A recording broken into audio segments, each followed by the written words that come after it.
I'd finally won over the campus Ice Queen. And now, in a game of truth or dare, I chose dare. The task: kiss someone of the opposite sex. My eyes went straight to my girlfriend, Hannah, but she just sat there frozen. After a long moment, she looked away. "Sorry," she mumbled. "Not right now." Just then, a shimmering block of text materialized in my vision. A message only I could see. "Of course not. You're just the supporting character."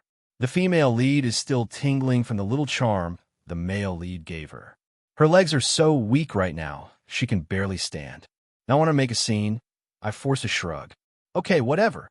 I'll just take the penalty." The room went quiet. "Leo, you guys fighting? Isn't Hannah your girlfriend?" A chorus of concerned voices tried to smooth things over. "Come on, it's just a game.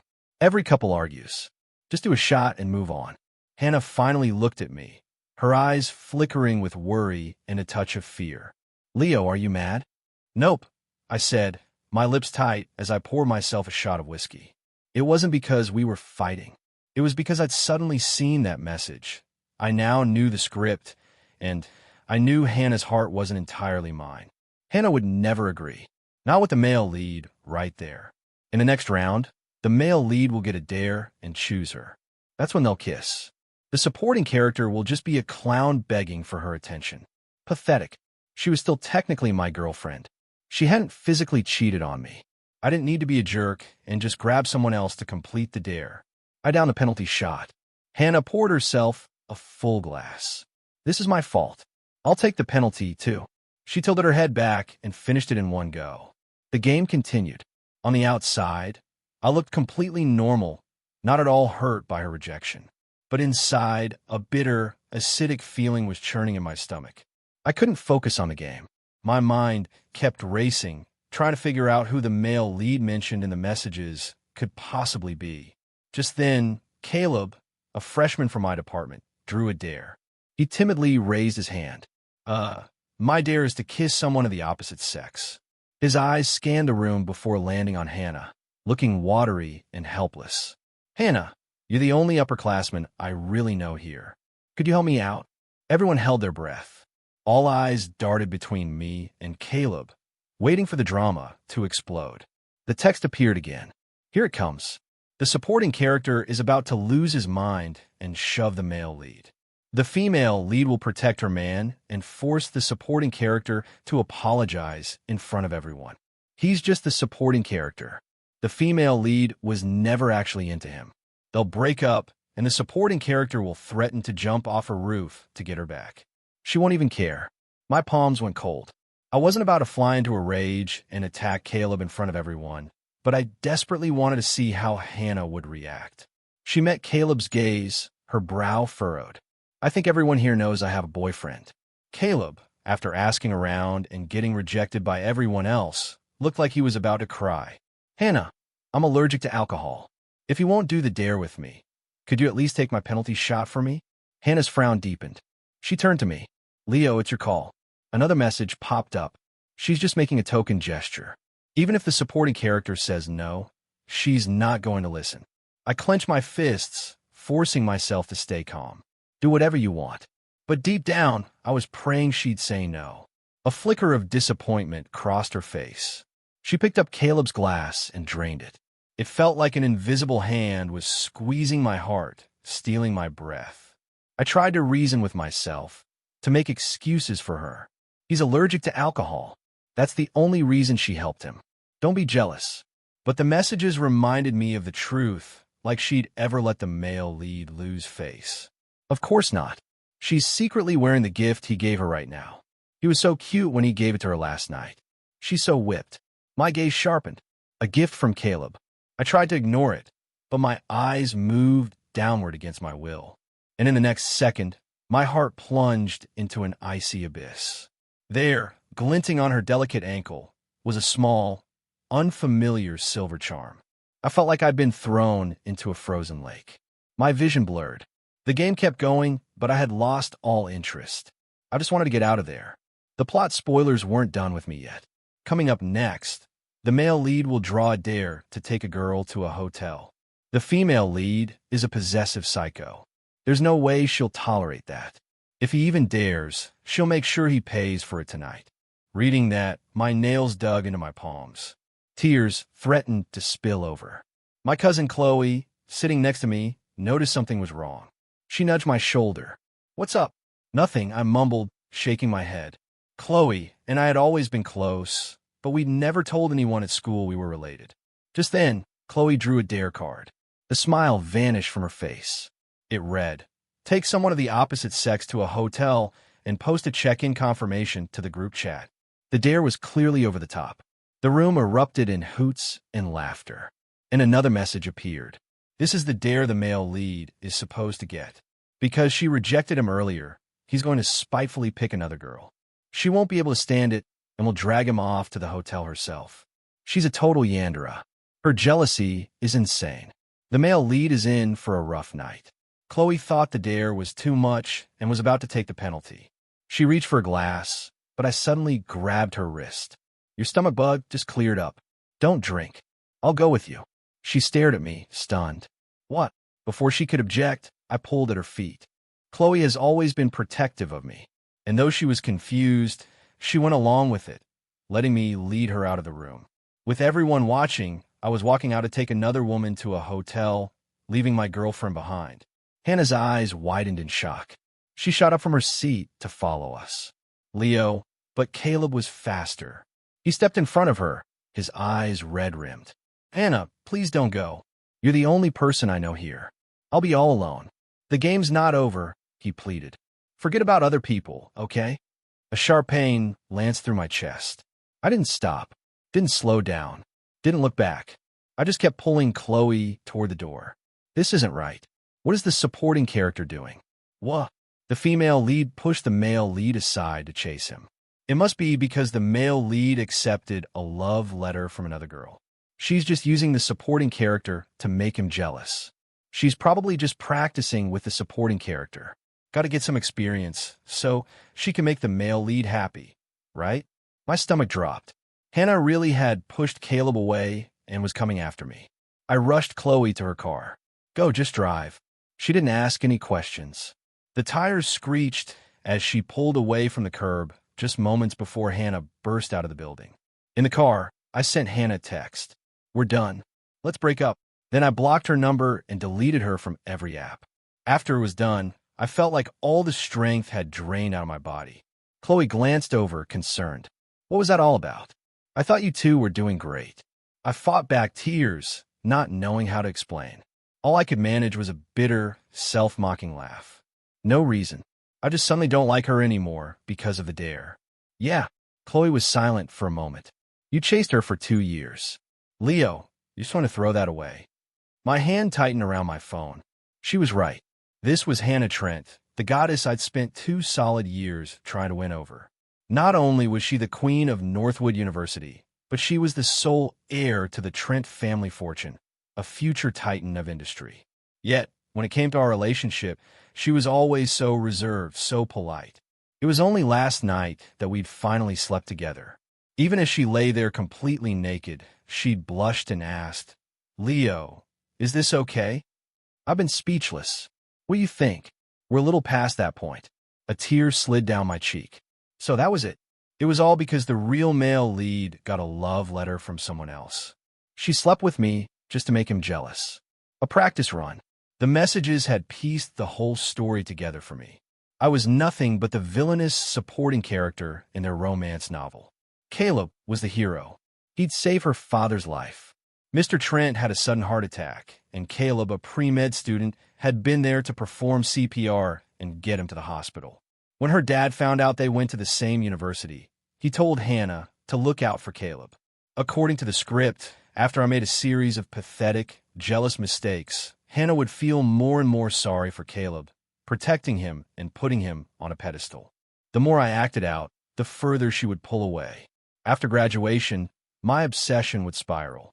I'd start stalking her, hiding outside her office building late at night. One night, a creepy security guard would notice me. He was a predator. He'd drug me, drag me into the bushes, and that's when Hannah and Caleb would walk by. She'd cover his eyes, whispering sweetly for him not to look, that it was disgusting.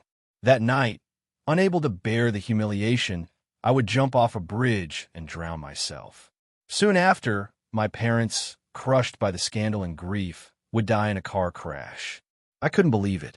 I couldn't believe I was supposed to do all that for Hannah. That wasn't me.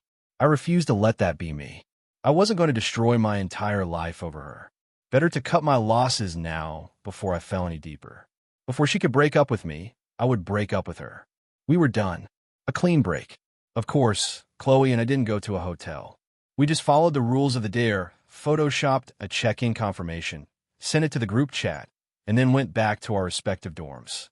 When I pushed open the door to my room, my roommate stared at me in shock. "Leo, what happened to you? Your eyes are totally swollen." It took me a second to realize I must have been crying without even noticing. I'd spent so much time getting ready tonight. New shirt, hairstyle just right, all to look good for Hannah at that party. Before leaving, I looked in the mirror and couldn't believe how sharp I looked. And now Hannah and I were over. "It's nothing," I mumbled. "We just broke up." My roommate's expression softened with understanding. "Dude, that's a loss. Seriously, don't let it get to you." He grabbed his wallet. "Hey, I'm heading to the dining hall. I'll grab you something." I nodded, grateful. "Thanks, man." After he left, I sat on my bed and started deleting things from my Amazon cart one by one. Lingerie, toys, all the things I planned for us. I'd even held my phone up to her, scrolling through the app. "See anything you like? Costumes, something else." The blush had crept from her ears all the way down her neck, and her usually cool voice was husky when she replied, "Whatever you like, Leo. I'm okay with anything." Well, so much for that. My phone buzzed, jolting me back to reality. It was an unknown number. I ignored it. It immediately rang again. Fine, I hit accept. A frantic voice came through the speaker. "Leo, where are you right now?" It was Hannah. I choked back the grief, summoning every ounce of coldness I had. "Didn't you see the hotel confirmation, Chloe?" And I posted in the group chat. Her breathing grew ragged, mixed with the sound of wind whistling past the phone. "Leo, calm down. I'm coming to find you right now." I allowed a harsh laugh. "What for? You want to bring us some condoms?" Silence. The messages had pushed me over the edge, practicing with me, trying to make Caleb jealous. The words poured out before I could stop them. "Hannah, I only chased you to see what it was like to have you. Now that I've had you, I know you were just okay." I took a breath, twisting the knife. Honestly, last night was a real disappointment. I was acting the whole time. Now I'm moving on to someone better. With that, I hung up, lying back on my bed. The tears I'd been holding back finally broke free. It was really over. The next day, I saw Hannah in our elective class.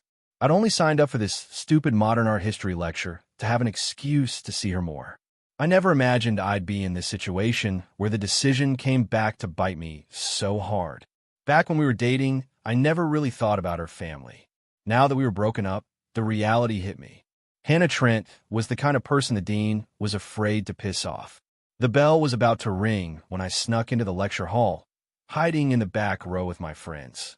The moment class was dismissed, I grabbed my stuff and bolted, desperate to put as much distance between us as possible. But no sooner had I escaped Hannah than I was cornered by Chloe, who was pissed about the party. She pulled me into an empty hallway. "Leo, I went to that party to find a boyfriend," she said, her voice trembling with theatrical tears. "But thanks to you and your little drama, the entire campus thinks we're dating. I become undateable. I don't care what you say, you have to make this up to me." A wave of guilt washed over me. Okay, what do you want me to do?" A sly grin spread across her face. "Buy me a new pair of court shoes. My big table tennis match is next week, and I desperately need them." My eyes went wide. "Seriously, you don't pull any punches, do you? So, is that a yes or a no?" "Fine," I sighed.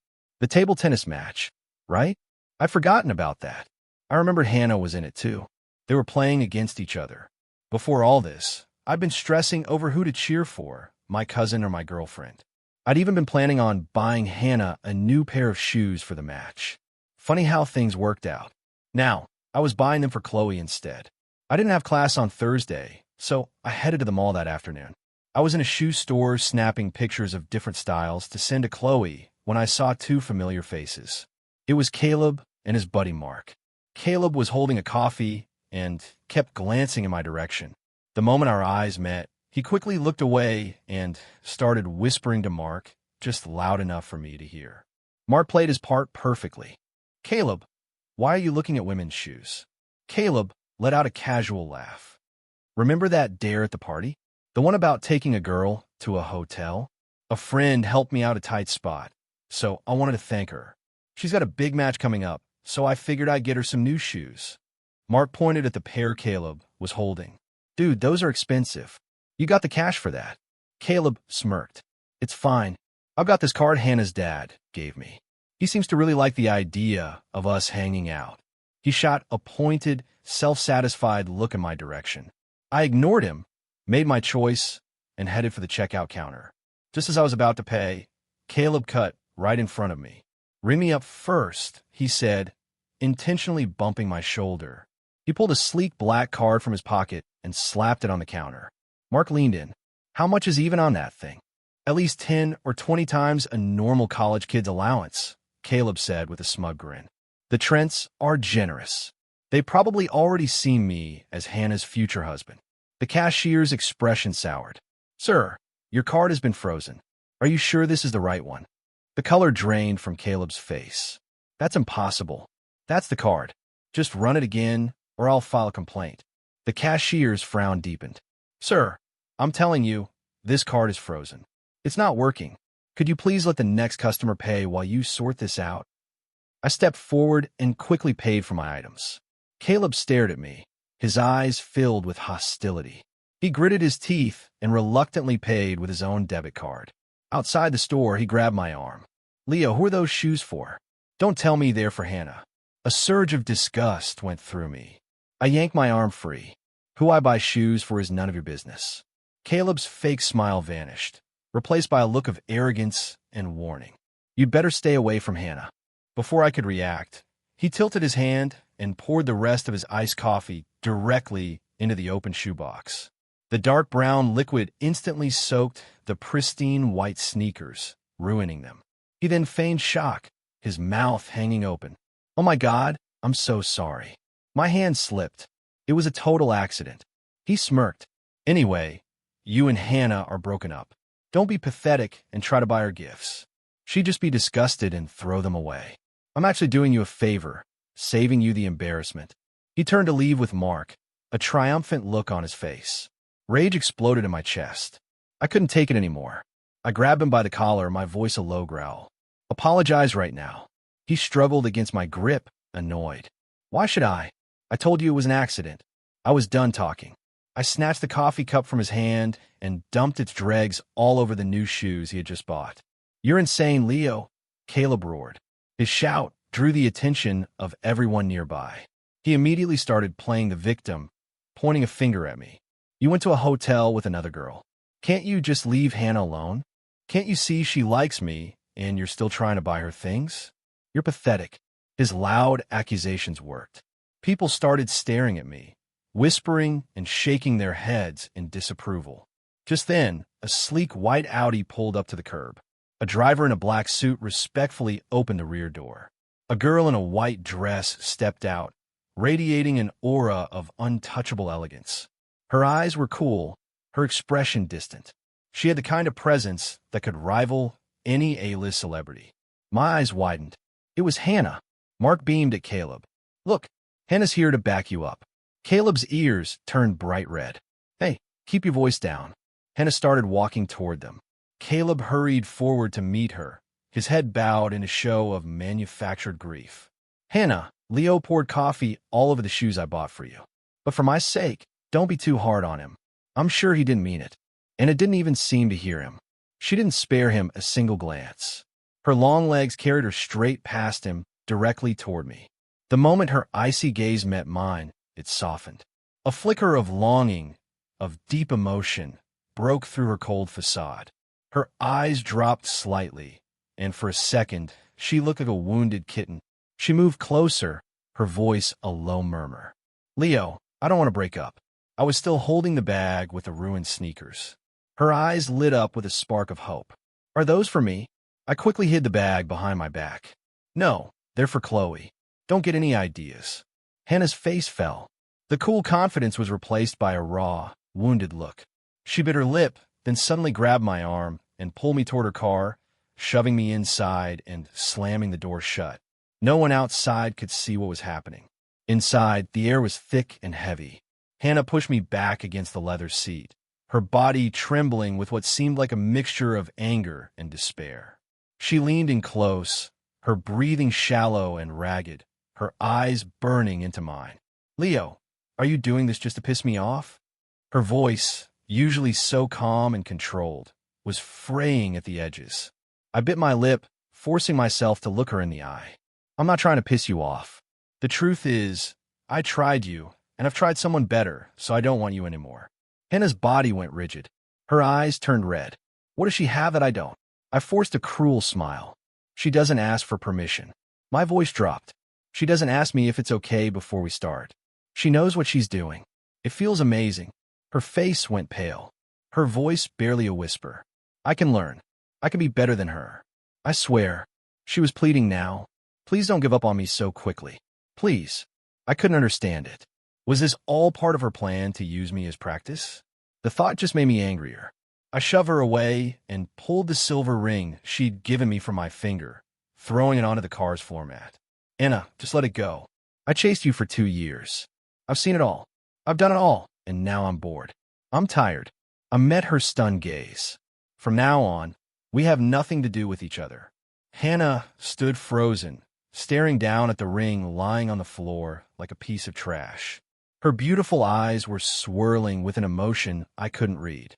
I almost felt a pang of guilt, but then I remembered the script and hardened my heart. Just then, my phone rang. The caller ID was bright on the lock screen, Chloe Redheart. Hannah's eyes darted to the screen, and she flinched. I answered the call, put it on speaker. Chloe's cheerful voice filled the car. "Leo, my parents wanted to come over for dinner. Mom's making her favorite pot roast. My aunt and uncle had always treated me like their own son. Their house was close to campus, and they were always inviting me over for a home-cooked meal." I seized the opportunity, letting my voice soften into an affectionate, playful tone. "Awesome. I'll be right there." Hannah stared at me, disbelief etched on her face. Her voice was hoarse. "You've met her parents?" I hung up the phone and looked at her, my expression cold as ice. "Yeah, they love me." I pushed the door open. "So stop following me around. I don't have time for you anymore. I have to go." Then I got out of the car and walked away without looking back. That weekend, the table tennis tournament went on as scheduled. I brought a couple of water bottles and went to watch, finding a seat in the third row just as the players were coming out. I cheered for Chloe while Caleb, sitting in the row ahead of me, blushed as he called out Hannah's name. At one point, I glanced up and my eyes locked with Hannah's across the gym. My heart skipped a beat. She played with a brutal intensity, as if she wanted to demolish her opponent. It felt like she was aiming every shot at Chloe, slamming the ball right at her body. I had never seen Chloe play so defensively, so overwhelmed. I just cheered louder, trying to encourage her. The guy sitting near me started whispering, "Did you see Hannah when she lifted her shirt to wipe off sweat? Damn, I never knew she had a six-pack. She's a great player. She's gorgeous, gets straight A's, and her family is loaded. The guy she ends up with must be one lucky bastard." I sat there, a storm of conflicting emotions brewing inside me. Predictably, Hannah won the match. Afterward, Chloe came over looking dejected. "Leo, I'm sorry. I totally embarrassed you." I twisted the cap off a water bottle and handed it to her. "No way. You played great. I thought you were awesome out there." On the other side of the gym, a crowd was swarming Hannah, everyone trying to offer her a drink. Caleb pushed his way to the front, holding out a bottle of water. "Anna here. Drink mine. It's got electrolytes." A message popped up in my vision. I remember this part of the script. In front of everyone, the female lead accepts the water from the male lead. It's so sweet. The clown of a supporting character is probably crying in a corner somewhere right now. Crying? I snorted despite the script. I took a tissue and started gently dabbing the sweat from Chloe's forehead. Her eyes widened in surprise. I saw Caleb out of the corner of my eye, holding the water bottle out to Hannah. She wouldn't take it. Instead, she was staring directly at me. Her intense gaze was making Chloe uncomfortable. She leaned in and whispered, "Why does she keep staring at us? It's like something out of a horror movie." She shuddered. "Speaking of horror movies, can you sleep over at my place tonight? My parents are out of town, and I'm scared of ghosts." Chloe's parents knew I was going to school here and had a spare room set up for me at their house. I chuckled at her excuse. "Sure, no problem." That night, I grabbed some snacks and started walking over to Chloe's house, planning a horror movie marathon. The street was quiet, and the streetlights stretched my shadow long and thin on the pavement. Suddenly, I heard footsteps hurrying up behind me. Before I could even turn around, a cloth soaked in a sharp chemical scent was clamped over my mouth and nose. My senses reeled, and the world went black. I don't know how much time passed. I woke up in a place I didn't recognize. I blinked hard, trying to force my blurry vision to focus on my surroundings. This wasn't a room I'd ever seen before. "You're awake." Hannah's voice came from somewhere beside me. She was sitting in a chair next to the bed. Her voice had its usual cool tone, but something was different. There was an unsettling, almost pathological quality to it now. She reached out and gently stroked my hair. "Leo," she said softly, "you should sleep a little more. You don't want to get a headache." I had never seen this side of Hannah. She had the same beautiful, composed face, but her eyes were burning with a feverish and terrifying intensity. She scared me.